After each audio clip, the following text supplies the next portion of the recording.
বৃদ্ধ, পুরুষ, মহিলা সবাইকে সালাম জানাচ্ছি। আসসালামু আলাইকুম। আপনাদের সবাইকে ছাত্র জনতার বিপ্লবে সিক্ত নতুন বাংলাদেশে স্বাগত জানাচ্ছি। গভীর শ্রদ্ধা জানাচ্ছি জুলাই আগস্ট মাসে ফ্যাসিবাদের বিরুদ্ধে ছাত্র জনতার অভ্যুত্থানে নিহত সকলের প্রতি। তাদের আত্মার মাগফিরাত কামনা করছি। তাদের আত্মত্যাগের বিনিময়ে নতুন বাংলাদেশ গড়ার শপথ নিয়ে আমি আপনাদের কাছে কিছু কথা বলতে চাই। শরণার্থীকালের ভয়াবহ বন্যায় যারা মৃত্যুবরণ করেছেন, যারা অসুস্থ হয়ে পড়েছেন বা যারা সর্বস্ব হারিয়েছেন, যারা দুঃসহ জীবনযাপন করছেন, তাদের স্মরণে রেখে আজকের কথাগুলো বলছি। বন্যা দুর্গতদের জীবন দ্রুত স্বাভাবিক করার জন্য যাবতীয় উদ্যোগ সরকারি বেসরকারি পর্যায়ে নেবার আয়োজন করেছি। ভবিষ্যতে সকল ধরনের বন্যা প্রতিরোধে আমাদের আভ্যন্তরীণ এবং প্রতিবেশীদের সঙ্গে যাতে যৌথভাবে নেওয়া যায় সে আলোচনা শুরু করেছে। প্রিয় দেশবাসী, আপনারা জানেন বিপ্লবী ছাত্র জনতা জাতির এই ক্রান্তি লগ্নে আমাকে এক গুরুদায়িত্ব অর্পণ করেছে। তারা নতুন এক বাংলাদেশ গড়তে চায়। নতুন প্রজন্মের এই গভীর আকাঙ্ক্ষাকে বাস্তবে রূপ দেওয়ার সংগ্রামে আমি একজন সহযোদ্ধা হিসেবে তাদের সঙ্গে যোগ দিয়েছি। দেশের সকল বয়সের, সকল পেশার, সকল মতের, সকল ধর্মের সবাইকে বিনা দ্বিধায় এই সংগ্রামে যোগ দেওয়ার আহ্বান জানাচ্ছি। প্রিয় দেশবাসী, লক্ষ লক্ষ শহীদের রক্তের বিনিময়ে এবং লক্ষ লক্ষ মা বোনের আত্মদানের বিনিময়ে যে বাংলাদেশ আমরা পেয়েছিলাম তা ফ্যাসিবাদ এবং স্বৈরাচারের হাতে ধ্বংস হয়ে গেছে। আপনারা দেখেছেন আমাদের প্রতিটি প্রতিষ্ঠানকে তারা কিভাবে শেষ করেছে। দেশের রন্ধ্রে রন্ধ্রে ঢুকে গেছে দুর্নীতি। এমন এক দেশে আমাদের দেশ রূপান্তরিত হয়েছে যেখানে স্বৈরাচারের পিয়নও দুর্নীতির মাধ্যমে 400 কোটি টাকার সম্পদ করার মতো অকল্পনীয় কাজ করে গেছে নির্বিবাদে। শিক্ষা খাতকে পঙ্গু করে দিয়েছে। ব্যাংকিং ও শেয়ার বাজার খাতে লুটপাট, প্রকল্প ব্যয়ে বিশ্ব রেকর্ড, অবাধ সম্পদ পাচার, আইন শৃঙ্খলা রক্ষাকারী সংস্থাকে নিজ দলের পুতুলে রূপান্তর, বাক স্বাধীনতা হরণ, মানবাধিকার হরণ, এসবই হিমশৈলের অগ্রভাগ মাত্র। ক্ষমতা কুক্ষিগত করতে ফ্যাসিবাদী সরকার খর্ব করেছে জনগণের সাংবিধানিক ক্ষমতা ও অধিকার। দুঃশাসন, দুর্নীতি, অন্যায়, অবিচার, নিপীড়ন, বিচারের নামে প্রহসনের মাধ্যমে জনসুরক্ষা বিপন্ন করেছে। জনগণকে নির্যাতন, বঞ্চনা ও বৈষম্যের মুখোমুখি দাঁড় করিয়ে দিয়েছে। নতুন প্রজন্মের মানুষ সহ কোটি কোটি মানুষের ভোটাধিকারকে বছরের পর বছর হরণ করেছে। মানুষের এগিয়ে যাওয়ার পথে সকল ধরনের প্রতিবন্ধকতা তৈরি করে স্বৈরাচার তার নিজের, পরিবারের ও দলের কিছু মানুষের হাতে দেশের মালিকানা তুলে দিয়েছে। প্রিয় দেশবাসী, কিন্তু এই দ্বার প্রান্তে দাঁড়িয়েই আমাদের গড়তে হবে স্বপ্নের বাংলাদেশ। বৈষম্যহীন, শোষণহীন, কল্যাণময় এবং মুক্ত বাতাসের রাষ্ট্রের যে স্বপ্ন নিয়ে ছাত্র জনতা আন্দোলনে ঝাঁপিয়ে পড়েছিল, আমি তাদের সেই স্বপ্ন পূরণে অঙ্গীকারবদ্ধ। আপনাদের সবাইকে এই শুভলগ্নে তাদের স্বপ্ন পূরণে সমস্ত শক্তি নিয়ে এগিয়ে আসার আহ্বান জানাচ্ছি। তাদের স্বপ্ন আমাদের স্বপ্ন।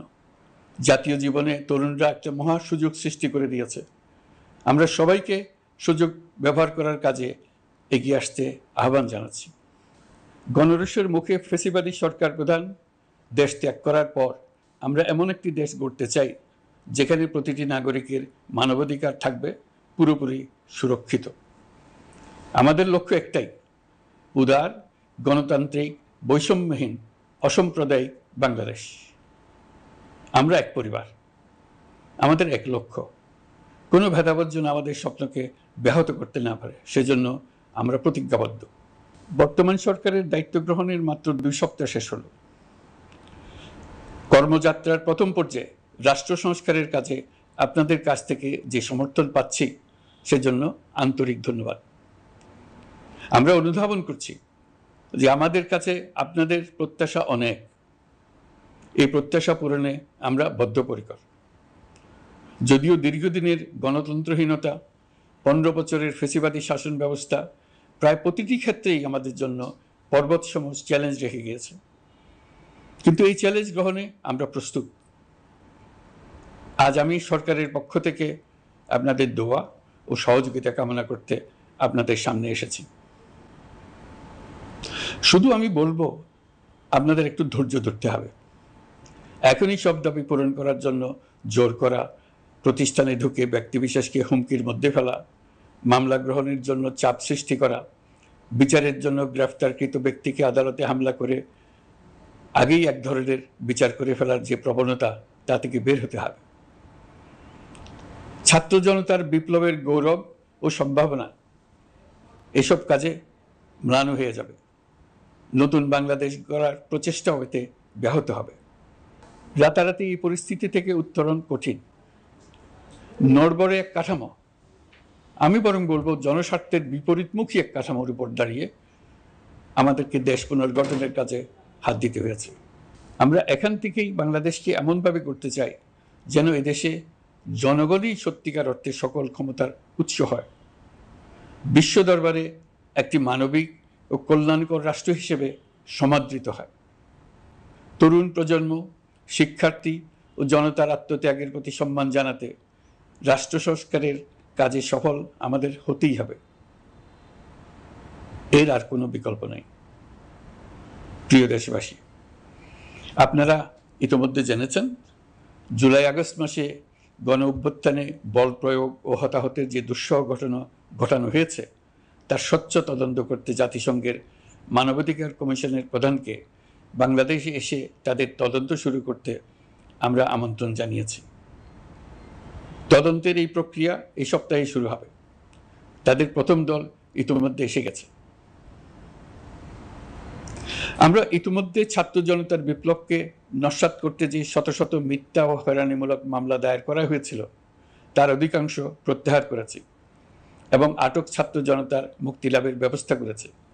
পর্যায়ক্রমে মিথ্যা ও গায়েবী সকল মামলার ক্ষেত্রে অনুরূপ ব্যবস্থা গ্রহণ করে মানুষকে দুঃসহ ভোগান্তি থেকে মুক্ত করা হবে। ন্যায় বিচার নিশ্চিত করতে গণ অভ্যুত্থানের সকল শহীদ পরিবারকে পুনর্বাসন করবে। সকল আহত শিক্ষার্থী ও জনতার চিকিৎসার সম্পূর্ণ ব্যয় সরকার বহন করবে। সেই লক্ষ্যে স্বাস্থ্য মন্ত্রণালয়ের নেতৃত্বে উপদেষ্টা পরিষদে বৈষম্য বিরোধী ছাত্র আন্দোলনের প্রতিনিধিত্বকারী 2 জন উপদেষ্টার সহায়তায় একটা পূর্ণাঙ্গ তালিকা প্রস্তুত করা হচ্ছে। এই কার্যক্রমের জন্য এবং গণ অভ্যুত্থানের শহীদদের স্মৃতি ধরে রাখতে সরকার অতি দ্রুত জুলাই গণহত্যা স্মৃতি ফাউন্ডেশন নামে একটি ফাউন্ডেশন প্রতিষ্ঠা করার প্রক্রিয়া শেষ পর্যায়ে এনেছে। আপনাদের সবার এবং বিদেশে অবস্থানরত ভাই বোনদের অনুদান এই প্রতিষ্ঠানে পাঠানোর জন্য অনুরোধ করছি। আমি ব্যক্তিগতভাবে এই প্রতিষ্ঠানের চেয়ারম্যানের পদ গ্রহণ করেছি।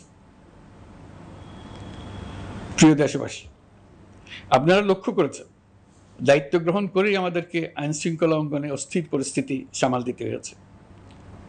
আপনাদের সহযোগিতা ও সমর্থনে দেশপ্রেমিক সকল আইন শৃঙ্খলা রক্ষাকারী বাহিনী কাজে যোগ দিয়েছে। ফ্যাসিবাদী সরকার প্রশাসনের চরম দলীয়করণ করার ফলে বিপুল সংখ্যক কর্মকর্তা কর্মচারী দীর্ঘদিন বৈষম্যের শিকার হয়েছেন। আমরা ইতিমধ্যে সংশোধনমূলক ব্যবস্থা গ্রহণ করতে আরম্ভ করেছি, তবে প্রশাসনকে গতিশীল রাখতে এবং একই সাথে সুনির্দিষ্ট পদ্ধতি অনুসরণ করে সঠিক সিদ্ধান্তে উপনীত হতে সময় প্রয়োজন। সেজন্য সকলকে ধৈর্য ধরার অনুরোধ করছি। প্রশাসনের সকল ক্ষেত্রে প্রতিষ্ঠানগুলো যেন জনগণের আস্থা ফিরে পায়, সেটি আমাদের অন্যতম উদ্দেশ্য। লুটপাট ও দুর্নীতির আখড়ায় পরিণত করা ব্যাংকিং খাতে সুশাসন নিশ্চিত করার জন্য আমরা উদ্যোগ নিয়েছি। এই খাতে দক্ষ জনবল নিয়োগ দেওয়া হচ্ছে। ব্যাংকিং খাতে শৃঙ্খলা স্থাপন, ব্যবসা বাণিজ্যে সহায়ক পরিবেশ তৈরি এবং জনগণের জীবনযাপন সহজ করতে নিত্য প্রয়োজনীয় দ্রব্যমূল্য ও মূল্যস্ফীতি নিয়ন্ত্রণে আনার আমরা উদ্যোগ সচল করেছি। ব্যাংকিং খাতে দীর্ঘমেয়াদী সংস্কারের জন্য ব্যাংক কমিশন গঠন করা হবে। আর্থিক খাতে সার্বিক পরিস্থিতি ও সংস্কার বিষয়ে একটি রূপকল্প তৈরি করা হবে, যা দ্রুত জনসমক্ষে প্রকাশ করা হবে। শেয়ার বাজার, পরিবহন খাত সহ যেসব ক্ষেত্রে চরম বিশৃঙ্খলা বিরাজ করছে তা নিরসনের দ্রুত পদক্ষেপ নেওয়া হচ্ছে। বিচার বিভাগকে দুর্নীতি ও দলীয় প্রভাব মুক্ত করতে কার্যক্রম শুরু হয়েছে। একটি সুনির্দিষ্ট প্রক্রিয়ার মধ্য দিয়ে বিচার বিভাগের স্বাধীনতা ও জবাবদিহিতা নিশ্চিত করার উদ্যোগ নেওয়া হয়েছে। ফ্যাসিবাদী সরকারের বিচার বহির্ভূত হত্যাকাণ্ড, গুম, খুন, অপহরণ এবং আয়নাঘরের মতো চরম ঘৃণ্য সকল অপকর্মের ন্যায় বিচার নিশ্চিত করা হবে। এসব অপকর্মের সঙ্গে জড়িত সকলের বিচার নিশ্চিত করা হবে। তালিকা প্রস্তুত করে মিথ্যা মামলা প্রত্যাহার করা হবে। দুর্নীতি ও সম্পদ পাচারের বিচার করা হবে। আইন শৃঙ্খলার ক্ষেত্রে জনমুখী ও দলীয় প্রভাবমুক্ত জবাবদিহিমূলক কাঠামো সৃষ্টির লক্ষ্যে পুলিশ কমিশন গঠন করা হবে। জাতিসংঘের তদন্ত প্রতিবেদন, দায়িত্বপ্রাপ্ত সকল সংস্থা ও জনগণের সাথে মত বিনিময়ের মাধ্যমে কমিশনের নেতৃত্বে প্রয়োজনীয় সংস্কার করা হবে। বাংলাদেশকে আর কোনোদিন কেউ যেন কোনো পুলিশি রাষ্ট্রে পরিণত করতে না পারে তার ব্যবস্থা করা হবে। তথ্যের অবাধ প্রবাহ ও গণমাধ্যমের স্বাধীনতা নিশ্চিত করা হবে। ফ্যাসিবাদী সরকার গণমাধ্যমের উপরও দলীয়করণ ও নির্যাতনের বোঝা চাপিয়েছিল।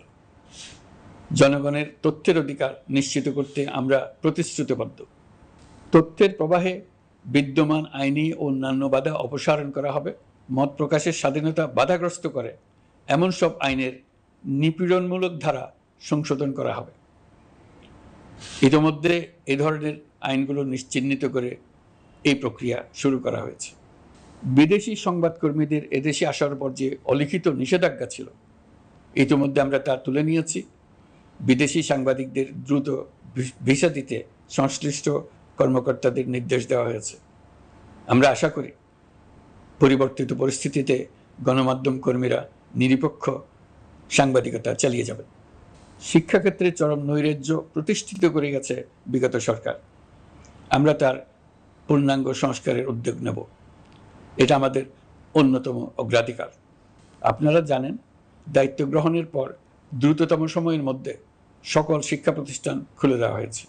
শিক্ষার্থীদের জন্য সৃজনশীল, নিরাপদ ও ভীতিমুক্ত পরিবেশ নিশ্চিত করা আমাদের অঙ্গীকার। একই সাথে পাঠ্যক্রমকে যুগোপযোগী করার কাজও দ্রুত শুরু করা হবে। গণতন্ত্রকে সুসংহত করতে স্থানীয় সরকার প্রতিষ্ঠানগুলোকে শক্তিশালী করা হবে এবং ক্ষমতার বিকেন্দ্রীকরণ নিশ্চিত করা হবে। ছাত্র জনতার গণঅভ্যুত্থানকে সফল পরিণতি দিতে প্রশাসন, বিচার বিভাগ, নির্বাচন কমিশন ও নির্বাচনী ব্যবস্থা, আইন শৃঙ্খলা খাত এবং তথ্য প্রবাহে প্রয়োজনীয় সংস্কার সম্পূর্ণ করে অবাধ ও সুষ্ঠু অংশগ্রহণমূলক নির্বাচন আয়োজন করা হবে। এর লক্ষ্য হবে দুর্নীতি, লুটপাট, গণহত্যার বিরুদ্ধে একটি জবাবদিহিতামূলক রাজনৈতিক বন্দোবস্তের সূচনা। বর্তমান সরকার দুর্নীতির বিরুদ্ধে স্পষ্ট অবস্থান গ্রহণ করেছে। আমাদের সকল উপদেষ্টা দ্রুততম সময়ের মধ্যে তাদের সম্পদের বিবরণ প্রকাশ করবেন। পর্যায়ক্রমে এটা সকল সরকারি কর্মকর্তাদের ক্ষেত্রেও নিয়মিত এবং বাধ্যতামূলক করা হবে। রাষ্ট্রীয় পর্যায়ে দুর্নীতির বিরুদ্ধে ব্যবস্থা গ্রহণে সংবিধানের ৭৭ অনুচ্ছেদে প্রতিশ্রুত ন্যায়পাল নিয়োগে অধ্যাদেশ প্রণয়ন করা হবে। এবার কৃষি খাতের কথা একটু বলে। কৃষি নির্ভর বাংলাদেশে কৃষকের স্বার্থ যেন সুরক্ষিত থাকে, কৃষক যেন তার উৎপাদিত পণ্যের ন্যায্য মূল্য পায়, তা নিশ্চিত করা হবে। প্রবাসী শ্রমিকরা যেভাবে বৈষম্য বিরোধী ছাত্র জনতার আন্দোলনকে সমর্থন দিয়েছে, মুক্তিকামী জনগণ তা কৃতজ্ঞ চিত্তে স্মরণ করে। তাদের প্রতি সকল পর্যায়ে সম্মানজনক আচরণ নিশ্চিত করা হবে। বাংলাদেশের স্বাস্থ্য খাত অন্যতম দুর্নীতিগ্রস্ত খাত। জনগণের জন্য পর্যাপ্ত স্বাস্থ্যসেবা নিশ্চিত করার লক্ষ্যে স্বাস্থ্য খাতে প্রয়োজনীয় সংস্কার করা হবে। এই খাতে সংশ্লিষ্ট সকলকে জবাবদিহিতার আওতায় আনা হবে। হাসপাতালগুলোকে আধুনিকায়নের উদ্যোগ নেওয়া হবে এবং সেখানে সরকারি ডাক্তার সহ বিশেষজ্ঞদের নিয়মিত উপস্থিতি নিশ্চিত করা হবে। স্বাস্থ্যসেবা যাতে নির্দিষ্ট কিছু অঞ্চলে কেন্দ্রীভূত না থাকে, দেশের সব অঞ্চলের মানুষ সমান স্বাস্থ্যসেবা পায়, সে লক্ষ্যে প্রয়োজনীয় উদ্যোগ নিতে আমরা বদ্ধপরিকর। বর্তমান প্রজন্ম অনেক বেশি সচেতন। বিশ্বের বিভিন্ন প্রান্তে ঘটে যাওয়া পরিবর্তন বিষয়ে তারা ওয়াকিবহাল শুধু নয়, তারা নেতৃত্ব দিচ্ছে। তারা যে উন্নয়নের স্বপ্ন দেখে তা টেকসই এবং পরিবেশ বান্ধব। প্রকৃতি ধ্বংসকারী উন্নয়ন নয়। শুধু জিডিপি একটি দেশের উন্নয়নের মাপকাঠি হতে পারে না। নদী, নালা, খাল, বিল দূষিত জ্বালানির বিরুদ্ধে পরিবেশবাদীর সাথে আমাদের সরকারের অবস্থান সামঞ্জস্যপূর্ণ। জলবায়ু পরিবর্তন রোধ করতে এবং আগামী প্রজন্মের জন্য সুস্থ একটা পৃথিবী রেখে যেতে কার্বন নিঃসরণ শূন্যের কোঠায় নামিয়ে আনার বিকল্প নেই। আমাদের সরকার পরিবেশ ও জলবায়ু রক্ষায় সর্বোচ্চ গুরুত্ব দেবে। এই কার্যক্রমে তরুণ সম্প্রদায়কে সম্পৃক্ত করা হবে। ইতোমধ্যে বিভিন্ন রাষ্ট্র ও জাতিসংঘ বর্তমান সরকারের কর্মসূচির প্রতি সমর্থন ব্যক্ত করেছে। আমরা সকল রাষ্ট্রের সাথে বন্ধুত্বপূর্ণ সম্পর্ক বজায় রাখব। আমাদের পররাষ্ট্রনীতির ভিত্তি হবে পারস্পরিক আস্থা, বিশ্বাস ও সহযোগিতা। আমরা মানবাধিকার আইন সহ সকল আন্তর্জাতিক আইনের প্রতি শ্রদ্ধাশীল। আমাদের পক্ষ থেকে গুম বিষয়ক আন্তর্জাতিক চুক্তির পক্ষরাষ্ট্র হওয়া সহ বিভিন্ন পদক্ষেপ নেওয়া হয়েছে। ইতিমধ্যে পক্ষভুক্ত এমন সকল আঞ্চলিক ও দ্বিপাক্ষিক চুক্তি ও সমঝোতা বাস্তবায়ন করে যাব। আমাদের সরকার রোহিঙ্গা সমস্যার বাস্তবসম্মত সমাধানের লক্ষ্যে আন্তর্জাতিক সম্প্রদায়ের সাথে কাজ করে যাবে। আমরা জাতীয় ঐক্যে বিশ্বাসী।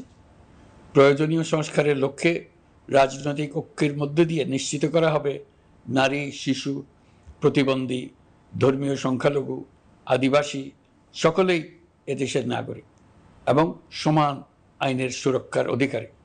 তাদের সকলের মানবিক অধিকার সহ অন্যান্য সকল অধিকার নিশ্চিত করার উদ্যোগ নেওয়া হবে। এই জন্য আমি উপদেষ্টা পদমর্যাদা সম্পন্ন একজন বিশেষ সহকারী নিয়োগ দিয়েছি, যার দায়িত্ব হবে জাতীয় সংহতি উন্নয়ন। বন্যা কবলিত এলাকার সকল মানুষের দুর্ভোগ লাঘবে সরকার সঠিক সহায়তা দেওয়ার জন্য সরকারের যত কার্যক্রম আছে তাদের সচল করেছে। ইতিমধ্যে উপদেষ্টাবৃন্দ বিভিন্ন এলাকার দায়িত্ব নিয়ে এলাকায় গেছেন। আমার কার্যালয়ে একটা নিয়ন্ত্রণ কক্ষ স্থাপন করা হয়েছে। বন্যা পরবর্তী কার্যক্রম নেওয়া হয়েছে। ভবিষ্যতে বন্যা নিয়ন্ত্রণের জন্য করণীয় কী স্থির করার জন্য পদক্ষেপ নেওয়া হচ্ছে। দেশপ্রেমিক সেনাবাহিনী, পুলিশ, বিজিবি, র্যাবকে গুম নির্যাতনের কাজে লাগিয়ে তাদের কলঙ্কিত করা হয়েছে। তারা দেশের গৌরব। তাদেরও কিছু অতি উৎসাহী সদস্যের কারণে পুরো বাহিনীকে আমরা কলঙ্কিত দেখতে চাই না। আমরা অপরাধীদের চিহ্নিত করতে চাই এবং তাদের শাস্তি দিতে চাই, যেন ভবিষ্যতে কারো হুকুমে দেশপ্রেমিক কোনো বাহিনীর, পুলিশের, র্যাবের কোনো সদস্য হত্যাকাণ্ড, গুম ও অত্যাচারে জড়িত হওয়ার সাহস না করে। তাদের কাছে হুকুম যত বড় কর্তৃপক্ষের কাছ থেকে আসুক না কেন, তারা তা উপেক্ষা করবে। ভবিষ্যতে উপরওয়ালার হুকুমে এমন ঘৃণ্য কাজ করতে বাধ্য হয়েছে এমন ব্যাখ্যা কারো কাছে গৃহীত না হয়, তার ব্যবস্থা করা হবে। আমি দেশরক্ষা বাহিনী, পুলিশ বাহিনী এবং অন্যান্য সহল বাহিনীকে নির্দেশ দিয়েছি তারা তাদের মধ্যে যারা হত্যাকাণ্ড, গুম, খুন বা শারীরিক মানসিক অত্যাচারে সরাসরি জড়িত তাদের চিহ্নিত করে বিচারের ব্যবস্থা করতে। যারা গুম হয়েছে, হত্যার শিকার হয়েছে তাদের তালিকা প্রস্তুত করতে। তাদের পরিবার সমূহকে সান্ত্বনা দেওয়ার ভাষা আমার নাই। তাদের জীবনে শান্তি ফিরিয়ে আনতে আমরা প্রচেষ্টা অব্যাহত রাখব। আমি সকল দেশরক্ষা বাহিনী ও আইনশৃঙ্খলা বাহিনীকে তাদের উপর জনগণের সম্পূর্ণ আস্থা ফিরিয়ে আনতে সকল পদক্ষেপ গ্রহণ করতে নির্দেশ দিয়েছি। গত 15 বছরের দুর্নীতি, অর্থ পাচার ও জনস্বার্থ বিরোধী চুক্তি স্বাক্ষর, প্রকল্পের নামে লুটপাট ইত্যাদি তথ্য নিয়ে একটি শ্বেতপত্র প্রণয়নের জন্য আমি ইতিমধ্যে একটি কমিটি গঠন করেছি। আমি বিভিন্ন দেশের রাষ্ট্রদূত এবং দাতা সংস্থার প্রতিনিধিদের সঙ্গে বৈঠক করেছি এবং করে যাচ্ছি। ছাত্র জনতার গণঅভ্যুত্থানের পর দেশ গঠনের জন্য সকল প্রকার আর্থিক অন্যান্য সহযোগিতার জন্য তাদেরকে অনুরোধ জানাচ্ছি। তারা এই ব্যাপারে আগ্রহ দেখাচ্ছে। তাদের কাছে আমাদের প্রস্তাব সমূহ প্রণয়ন করে দ্রুত পাঠানোর ব্যবস্থা নিয়েছি। তাদেরকে অনুরোধ জানিয়েছি তারা যেন পরিস্থিতির কারণে অতি দ্রুত অর্থ ছাড় করার ব্যবস্থা নেন। তাদেরকেও বলেছি যে অবস্থার মধ্য দিয়ে আমরা যাচ্ছি তা যেমন একটি দুর্যোগপূর্ণ সময়, তেমনি এটা জাতির জীবনে মস্ত বড় সুযোগ। এই সুযোগকে যেন আমরা পূর্ণভাবে কাজে লাগাতে পারি, সেই জন্য তাদের সহযোগিতা চেয়েছি। এই গণ অভ্যুত্থানে বিদেশে অবস্থানকারী বাংলাদেশিরা অত্যন্ত গুরুত্বপূর্ণ ভূমিকা পালন করেছেন। জাতি তাদের অবদান বিশেষভাবে স্মরণ করবে। নতুন বাংলাদেশ গড়ার কাজে আমরা তাদের অংশগ্রহণ চাইব। আমাদের একটি লক্ষ্য হবে বিদেশগামী এবং প্রত্যাবর্তনকারী প্রত্যেক প্রবাসী শ্রমিককে মর্যাদা ও সম্মানের সঙ্গে দেশে আসা এবং যাওয়া নিশ্চিত করা। সে ব্যাপারে শিগগিরই পদক্ষেপ নেওয়া হবে। বিদেশে অবস্থানরত সকলের কাছে আমার আবেদন, তারা যেন তাদের উপার্জিত অর্থ অফিসিয়াল চ্যানেলে দেশে পাঠান। দেশের অর্থনৈতিক সংকট উত্তরণে এই অর্থ বিশেষভাবে প্রয়োজন। কি কি ব্যবস্থা নিলে তাদের জন্য অফিসিয়াল চ্যানেলে অর্থ পাঠানো সহজ হবে সেটা সম্বন্ধে আমরা তাদের পরামর্শ নেব। সারা দেশ ঘুষের মহাসমুদ্রে নিমজ্জিত। কিভাবে ঘুষ থেকে আমরা মুক্ত হতে পারি তার জন্য আমাদের পরামর্শ দেন। শুধু এই কাজটা নিয়ে অগ্রসর হতে পারলেই আমি মনে করি দেশের জন্য এই সরকার একটা গুরুত্বপূর্ণ অবদান রেখে গেছে বলে স্মরণীয় হয়ে থাকবে। আমি কথা দিচ্ছি, এই ব্যাপারে আমি আমার সর্বশক্তি নিয়োজিত করব। আমাদের দায়িত্ব দেশের সকল মানুষকে একটি পরিবারের বন্ধনে আবদ্ধ করা। পরিবারে মতভেদ থাকবে, বাকবিতণ্ডা হবে, কিন্তু আমরা ভাই বোন, আমরা বাবা মা, আমরা কেউ কারো শত্রু না। কাউকে তার মতের জন্য শত্রু মনে করব না, কাউকে ধর্মের কারণে শত্রু মনে করব না, কাউকে লিঙ্গের কারণে শত্রু মনে করব না। আমরা সবাই সমান, কেউ কারো উপরে, কেউ কারো নিচে না। এই ধারণা আমরা জাতীয় জীবনের সর্বক্ষেত্রে প্রতিষ্ঠিত করতে চাই। একটা বিশেষ ব্যাপারে আমরা আপনাদের সহযোগিতা চাচ্ছি। আমাদের দায়িত্ব গ্রহণের পর থেকে প্রতিদিন সচিবালয়ে, আমার অফিসের আশেপাশে, শহরের বিভিন্ন স্থানে সমাবেশ করা হচ্ছে। গত 16 বছরের অনেক দুঃখ কষ্ট আপনাদের জমা আছে, সেটা আমরা বুঝি। আমাদের যদি কাজ করতে না দেন তাহলে এই দুঃখ ঘোচানোর সকল পথ বন্ধ হয়ে যাবে। আপনাদের কাছে একান্ত অনুরোধ, আমাদের কাজ করতে দেন। আপনাদের যা চাওয়া তা লিখিতভাবে আমাদেরকে দিয়ে যান। আমরা আপনাদের বিপক্ষ দল নয়। আইনসঙ্গতভাবে যা কিছু করার আছে আমরা অবশ্যই তা করব, কিন্তু আমাদেরকে ঘেরাও করে এই গুরুত্বপূর্ণ দিনগুলোতে আমাদের কাজে বাধা দেবেন না। সবাই মিলে তাদের বোঝান তারা যেন এই সময়ে তাদের অভিযোগের প্রতি দৃষ্টি আকর্ষণের জন্য আমাদের দৈনন্দিন গুরুত্বপূর্ণ কাজে বাধা না দেন। একটা বিষয়ে সবাই জানতে আগ্রহী, কখন আমাদের সরকার বিদায় নেবে? এটার জবাব আপনাদের হাতে। কখন আপনারা আমাদেরকে বিদায় দেবেন? আমরা কেউ দেশ শাসনের মানুষ নই। আমাদের নিজ নিজ পেশায় আমরা আনন্দ পাই। দেশের সংকটকালে ছাত্রদের আহ্বানে আমরা এই দায়িত্ব গ্রহণ করেছি। আমরা সমস্ত শক্তি দিয়ে এই দায়িত্ব পালন করব। আমাদের উপদেষ্টা মণ্ডলীও এই লক্ষ্যে উদ্বুদ্ধ হয়ে সবাই মিলে একটা টিম হিসেবে কাজ করে যাচ্ছি। কখন নির্বাচন হবে সেটা সম্পূর্ণ রাজনৈতিক সিদ্ধান্ত, আমাদের সিদ্ধান্ত নয়। দেশবাসীকে ঠিক করতে হবে আপনারা কখন আমাদেরকে ছেড়ে দেবেন।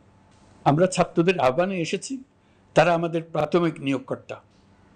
দেশের আপামর জনসাধারণ আমাদের নিয়োগ সমর্থন করেছে। আমরা ক্রমাগতভাবে সবাইকে বিষয়টি স্মরণ করিয়ে যাব, যাতে হঠাৎ করে এই প্রশ্ন উত্থাপিত না হয় আমরা কখন যাব। তারা যখনই বলবে আমরা চলে যাব। আমরা সংস্কারের অংশ হিসেবে নির্বাচন কমিশনকেও সংস্কার করব। কমিশনকে যে কোনো সময় আদর্শ নির্বাচনের জন্য প্রস্তুত রাখব। আমরা বিভিন্ন সংস্কারের কাজ শুরু করেছি। দেশবাসীকে অনুরোধ করব একটা আলোচনা শুরু করতে। আমরা সর্বনিম্ন কি কি কাজ সম্পূর্ণ করে যাব, কি কি কাজ মোটামুটি করে গেলে হবে। এই আলোচনার মাধ্যমে আমরা একটা দিক নির্দেশনা পেতে পারি। তবে চূড়ান্ত সিদ্ধান্ত রাজনৈতিক সিদ্ধান্ত, সেটা রাজনৈতিক আলোচনা থেকেই আসবে। এই দিক নির্দেশনা না পেলে আমরা দাতা সরকার এবং আন্তর্জাতিক অর্থনৈতিক প্রতিষ্ঠানসমূহের সঙ্গে আলোচনায় দৃঢ়তার সঙ্গে অগ্রসর হতে পারছি না। আমি নিশ্চয়তা দিচ্ছি, আমরা আমাদের পক্ষ থেকে মেয়াদ বৃদ্ধির কোনো প্রশ্ন তুলব না।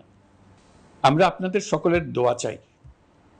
যেই কদিন আছি সেই সময়টুকু উপদেষ্টা মণ্ডলীর প্রত্যেকে নিজ নিজ সাধ্যমতো দেশের এই সংকটকালে সংকট উত্তরণে যেন নিজ নিজ মেধা সাধ্যমতো কাজে লাগাতে পারে। নতুন বাংলাদেশ গড়ার যে সুযোগ ছাত্র জনতার রক্তের বিনিময়ে আমরা অর্জন করলাম, আমরা আমাদের মতানৈক্যের কারণে সেটা যেন হাতছাড়া করে না ফেলে, এটা আমরা নিশ্চিত করতে চাই। এই সুযোগ এবার হারিয়ে ফেললে আমরা জাতি হিসেবে পরাজিত হয়ে যাব। শহীদ, আহত এবং জীবিত ছাত্র জনতার কাছে আমরা প্রতিজ্ঞাবদ্ধ থাকতে চাই, আমরা এই অর্জনকে কিছুতেই হারিয়ে যেতে দেব না। যে সুযোগ তারা আমাদেরকে দিয়েছে তার মাধ্যমে আমাদের দেশকে পৃথিবীর একটি শ্রদ্ধেয়, সকল দিকে দৃষ্টান্ত স্থাপনকারী দেশে পরিণত করতে আমরা শপথ নিয়েছি। সবশেষে আবারও আমাদের দেশের সকল মানুষ, শিশু, কিশোর কিশোরী, তরুণ তরুণী, বয়স্ক, বৃদ্ধ, নারী, পুরুষ সবার কাছে দোয়া চাইছি যেন আমরা আমাদের সকলের স্বপ্ন বাস্তবায়নে সফল হই। আল্লাহ আমাদের সহায় হন, আমাদের সবার মঙ্গল করুন।